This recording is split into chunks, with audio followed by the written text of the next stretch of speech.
ജാവന്റെ showroom മലപ്പുറത്തെ showroom അടിച്ചു പൊളിച്ചണം, ഇല്ലെങ്കിൽ കത്തിച്ചണം. ഇല്ലെങ്കിൽ ഇപ്പലെ കൊണ്ട് ഞമ്മക്ക് ജീവിക്കാൻ പറ്റാത്ത അവസ്ഥയാണ്. എവിടെ നിങ്ങളെ GM മാനേജറൊക്കെ എവിടെയാണ്? ഇവിടെ ഇവലാണല്ലേ?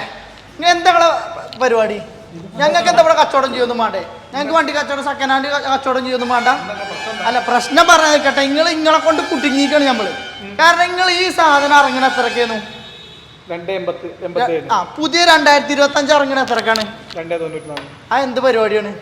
അതിൽ അത്രയും ഫീച്ചേഴ്സും കാര്യങ്ങളൊക്കെ കൊടുത്തുകൊണ്ട് നിങ്ങൾ ഇങ്ങനെയും കൊടുത്തു കഴിഞ്ഞാൽ ഞാൻ ഈ സെക്കൻഡ് ഹാൻഡ് വണ്ടി ആയി കഴിഞ്ഞാൽ ഞാനിത് എങ്ങനെ വിൽക്കുക? 3 ലക്ഷം റുപ്യൻ്റെ ബഡ്ജറ്റ് ഫ്രണ്ട്ലി ആയിട്ട് അതന്നെ ഞാൻ പറയാം. 3 ലക്ഷം റുപ്യൻ്റെ ഉള്ളിൽ അത്രയും ഫീച്ചേഴ്സ് ചെയ്യാണ്ട് എങ്ങനെ നിങ്ങൾ കൊടുക്കണം? എങ്ങനെ കൊടുക്കാൻ പറ്റുന്നത്? കമ്പനി അങ്ങനെ കൊടുക്കാനാണ് തീരുമാനിച്ചത്. ഞങ്ങള് കൂടുതൽ ആൾക്കാരിലേക്ക് വണ്ടി ആയിക്കോട്ടെ. എന്തായാലും ഇപ്പൊ നമ്മളെ കാര്യം അതിൽ കട്ടപ്പോകയാണ്. പക്ഷെ ഇത് നമ്മളെ ഫോളോവേഴ്സിനെ അറിയിക്കണം. എന്തായാലും നിങ്ങൾക്ക് ഉപകാരപ്പെടുന്ന ഒരു വീഡിയോ ആവുമല്ലോ എന്ന് എഴുതിയിട്ടാണ് ഞാൻ ഇത് എടുക്കുന്നത്. ഇല്ലാന്നുണ്ടെങ്കിൽ ഇപ്പം ഞാൻ സപ്പോർട്ട് ചെയ്യണില്ല കേട്ടോ. നമുക്കിപ്പോൾ ആരായിട്ട് വന്നതാണ് വലിയ സത്യം പറയാലോ.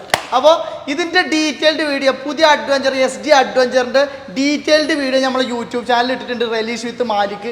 അതിൽ എല്ലാ കാര്യങ്ങളും ഒരുപാട് ഫംഗ്ഷൻസും കാര്യങ്ങളൊക്കെ 2024 അപേക്ഷിച്ചുകൊണ്ട് 2025 ഒരുപാട് ഫംഗ്ഷൻസും കാര്യങ്ങളൊക്കെ വന്നിട്ടുണ്ട്. അതെന്തൊക്കെയാണെന്ന് അറിയാനും അത് മേടിക്കാൻ ആഗ്രഹിക്കുന്നവർ എന്തായാലും കണ്ടിരിക്കേണ്ട ഒരു അടിപൊളി വീഡിയോ ആണ്. അപ്പോൾ കണ്ടുകൊണ്ട് അഭിപ്രായം പറയാൻ മറക്കരുത്. ഇതുപോലുള്ള നല്ല നല്ല വണ്ടികളുടെ വീഡിയോസൊക്കെ ആയിട്ട് വീണ്ടും വരുന്നതാണ്. ഫോളോ ചെയ്താണ് കൂടെ മറക്കരുത്. Okay, by.